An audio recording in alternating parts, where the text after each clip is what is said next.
Small Soldiers, a movie that helped shape my childhood and is the reason I am such a big toy fanatic today. In this video, I am going to be speaking about the film and the impact it had on me and many other people growing up. I will also show you some toys that I own from the film and how they influenced every single toy I ever bought since. My name is Ezra and welcome back to the Junkyard.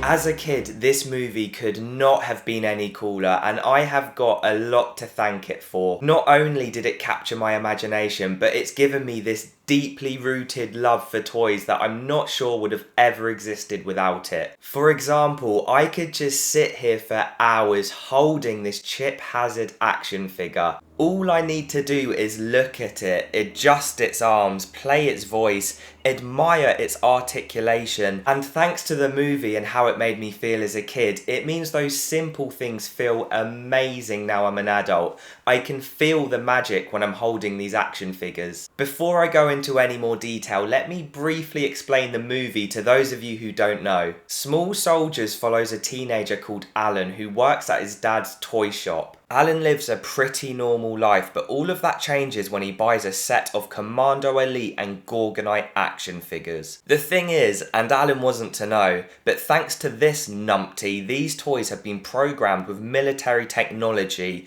This brings the toys to life. The Commando Elite hate the peace-loving Gorgonites, and all hell breaks loose when they are left alone in the shop for the first time. Alan gets into work the next morning and it's carnage. He even thinks there's been a burglary. It's not long before he realises they haven't been burgled and there are more to these toys than meets the eye. It becomes one of those situations where you want the parents to believe him so badly, but they just accuse him of being high. Are you on crank? No! Then is it crystal meth, tar, smack? Irene, for Well, we need Mom, we're gonna help I'm you. not on drugs! Before the end of the movie though, it's safe to say they believe him. There are scenes and imagery in this movie that have stuck and influenced me forever, which I'm really keen to dive into. I feel self-conscious because a lot of these might seem a little bit weird to a lot of you, but I think it's important to show how magical a movie can be for a young person's mind, and I think it's cool to remember and share that now we're an adult and we're older. I want you guys to do me a massive favour. If you can relate to anything I say in this video, or you have a similar experience with this movie or another, then please let me know in the comment section because I would love to read them. I'm going to talk about these guys in a minute, but first of all, when I was a little boy, the Commando Elite were the coolest thing I had ever seen. When Chip Hazard first gets shown in the boardroom, Larry lifts up the case and that little bit of music kicks in. Chip Hazard, leader of the Commando Elite. Yeah, when that happened, everything changed. It was like, wow, toys are cool. Even those adults there think Chip Hazard is cool. I loved the way they talked about the toys in that meeting. Irwin goes into the lore of the Gorgonites and shows off some drawings. It made me sit down as a kid and draw loads of pictures trying to design my own toys. I was inspired to get creative and that continued as the movie went on. Later on, for example, the Commando Elite punch and kick their way out of their boxes. This really did something to me as a kid because I would get kitchen towels and try and make my toys punch through them. And believe me, every time I got a new toy, I did try and make it punch through the plastic of its box, but it was always too tough. So that's why I gravitated towards the kitchen towel, if you're wondering. I doubt you were wondering. Even after they had broken out of their boxes and they all jumped down, I would always grab my archer and make him jump from a surface. It's beautiful when you think about it. Something as simple as jumping would inspire and excite my little mind. This was 1998. I feel like these days kids need 45 iPads and a PS7 to do that now. Either that or I was just a really simple kid.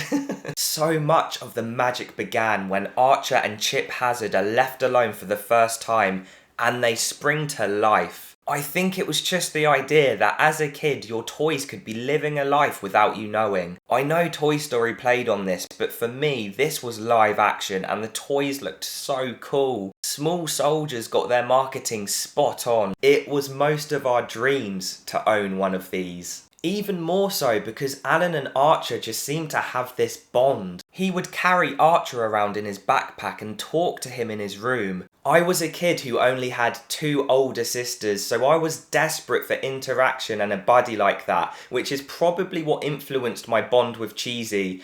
I took this little guy with me everywhere when I was a kid. He became my Archer. One of the things that helped capture my imagination the most was when the toys lost a limb, they would use day-to-day items to help patch them up. They used bits of a broken radio to fix Troglodyte, and Brick Bazooka gets his legs put back on. All of a sudden, a broken toy seemed cool, because it would give me the opportunity to add character or make it unique, which is why I love toys with character so much. I'm gonna sound like a psycho now, but there is a scene in the movie where Archer gets stabbed in the leg with a knife. I used the pointy bit of a safety pin to prick little holes in my Archer's leg, just so he'd look like the one in the movie and he'd be unique. It was also a really good opportunity for me to then patch him up. Something that's just as worrying. I loved the scene where Nick Nitro gets messed up in the garbage disposer, and in my house we didn't have one, otherwise I genuinely worry for Archer's life, because I so think I would have tried to recreate that scene. Just to finish this segment, and before I move on to my toys, I think it's so interesting that as I've gotten older, my alliances have shifted from Commando Elite to Gorgonites. In the movie, they want peace, they love hiding, and they just want to get home. When I watched that scene back, which I spoke about earlier, just before Chip gets revealed, Erwin gets some cardboard cutouts on the table and goes deep into the lore about the Gorgonites, but the boss completely shuts him down, saying kids don't want to learn. As an adult, I love learning about the lore, but as a kid, I did just want to see Chip Hazard because I thought he was so cool, and I guess that's exactly why the boss shuts him down. It's a clever scene and something I've only really appreciated as I've gotten older. Like I said, I appreciate a lot of the stuff I've spoken about in this segment is incredibly niche, but I think it goes to show you what a brilliant movie this is, that such simple imagery could capture my imagination like that as a kid and have a long-lasting effect on me. I've not even spoken about the toys yet either.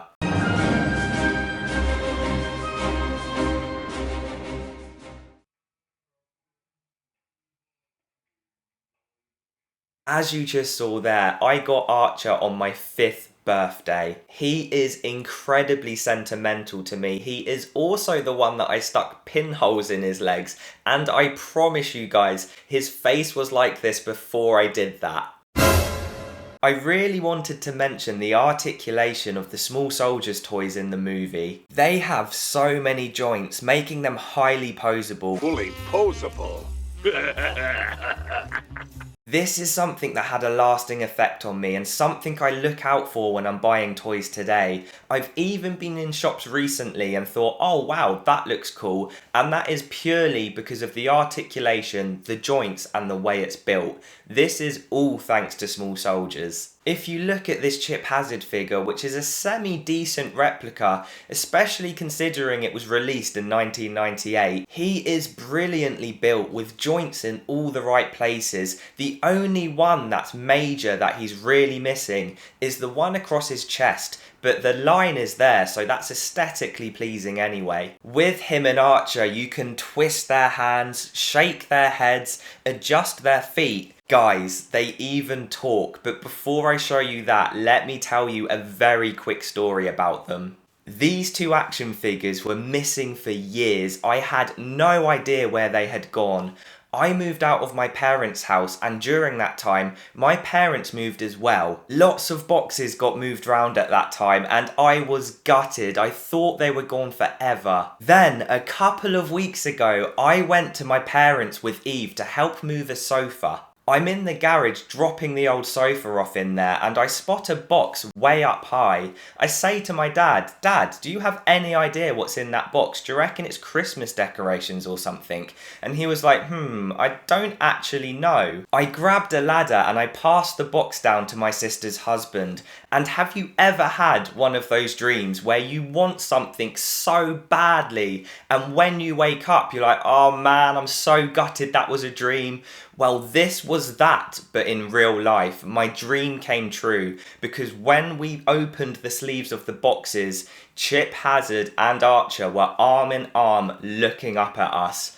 I'm gonna remember it for the rest of my life. Me and Eve took them back to the flat and Eve started to clean them up a little bit and we looked at each other and we thought, should we see if these guys still speak? So we started to unscrew the back and inside they both had batteries from 2002. Like, how cool is that? To think no one had touched those batteries for all that time, and what's better, the batteries hadn't eroded and destroyed the mechanics on the inside, which is so lucky. After we put the batteries in, Eve pressed the button for the first time and I nervously looked on, and I will show you the results of that now. Major Chip Hazard reporting for duty, sir. Commandos, target those Gorgonites. How good is that? I don't know how well that mic will pick it up, but Chip Hazard is crystal clear and loud. It was an amazing feeling hearing his voice again after all of those years. Let me cycle through all the lines for you now. Commando Elite, fall in. Major Chip Hazard reporting for duty, sir. Commandos, target those Gorgonites. Good. All Gorgonite scum must die.